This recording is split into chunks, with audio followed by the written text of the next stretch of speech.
comment reconnaître un accord majeur et un accord mineur.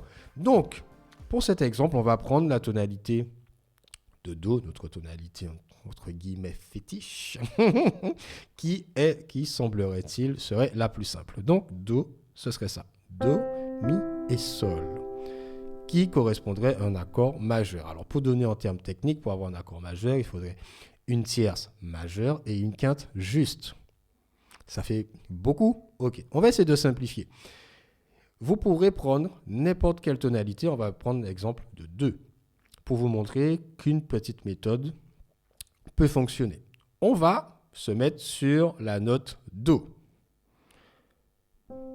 Quand on veut trouver un majeur, je vais vous donner une formule. On va utiliser la formule 4. Ensuite, plus 3.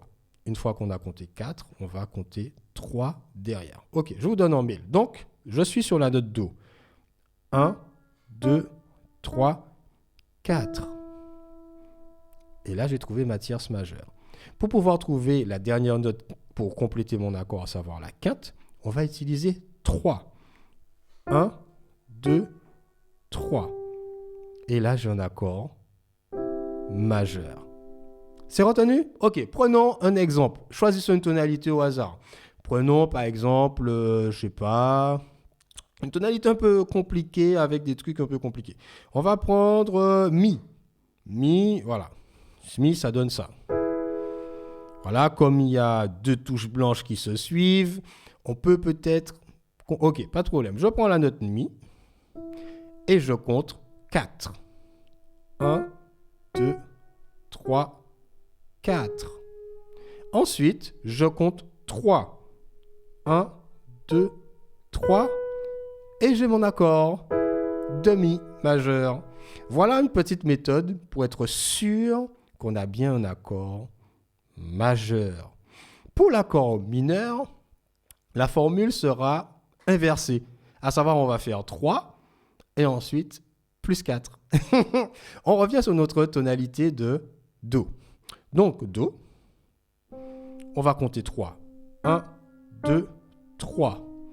J'ai ma tierce mineure. Ensuite, pour pouvoir compléter l'accord, il faut une quinte. Donc, 1, 2, 3, 4. Et là, j'ai mon Do mineur.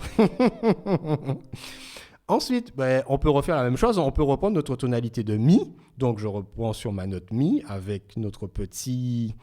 Ce qui peut poser problème, hein, le Mi, le Fa, les espèces de demi-tons comme ça.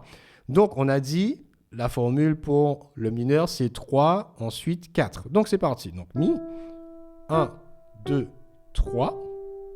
Et ensuite, je compte 1, 2, 3, 4. Et là, j'ai mon mineur.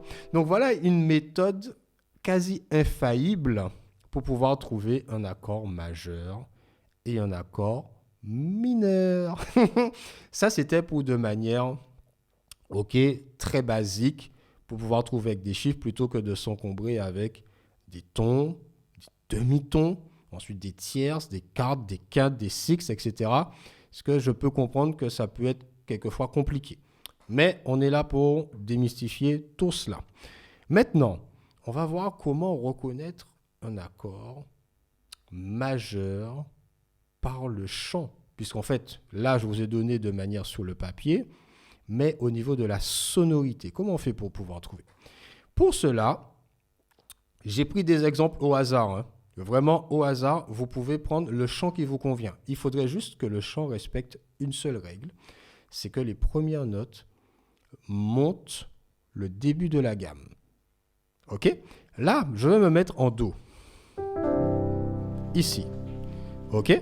Donc là, j'aurai, pour pouvoir faire les choses correctement, je vais prendre le chant Total Praise, qui commence sur la fondamentale et qui fait ça.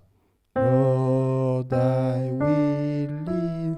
Et là, moi, en le chantant, je sais personnellement qu'il est majeur. Parce que si je prends par exemple le chant mineur, donc si je me mets en Do mineur, et que je fais Lord, I will live, ça me fait mal. Donc, Lord, I will live, et là je sais tout de suite que je suis en majeur. Vous voyez ça? Mais pour ça, il faut pouvoir, dans n'importe quel chant que vous allez prendre, pouvoir appliquer et faire en sorte de pouvoir chanter ce chant-là. Alors, c'est un chant, vous pouvez prendre n'importe lequel, hein, c'est juste un exemple.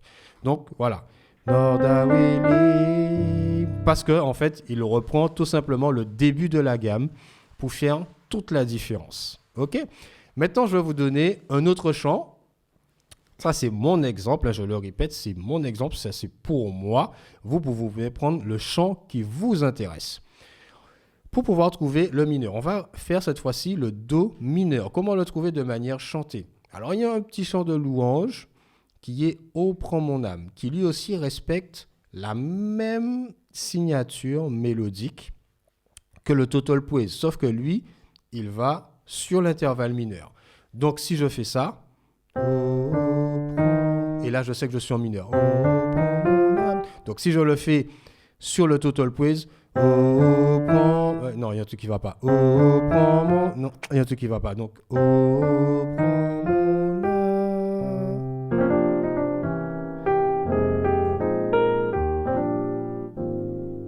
OK? Là, je sais que je suis sur une tonalité mineure. Comment j'ai fait pour le découvrir? Par le chant. Donc, deux chants, total praise pour le majeur, Ô prends mon âme pour le mineur. Mais ça, c'est pour moi.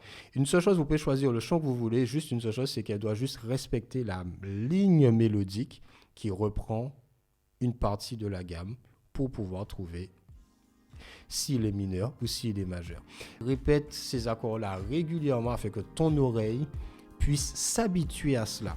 Alors là où les choses vont devenir peut-être un peu plus compliquées, c'est lorsque vous allez voir des pianistes faire des accords très riches. Là, ce sera un peu plus compliqué peut-être à déceler l'accord, à savoir s'il est mineur, s'il est majeur. Mais si vous répétez régulièrement l'accord, qu'il soit enrichi ou non, vous entendrez s'il est majeur ou s'il est mineur. Merci d'avoir pris le temps d'écouter cette vidéo et puis je vous dis à la prochaine. Salut!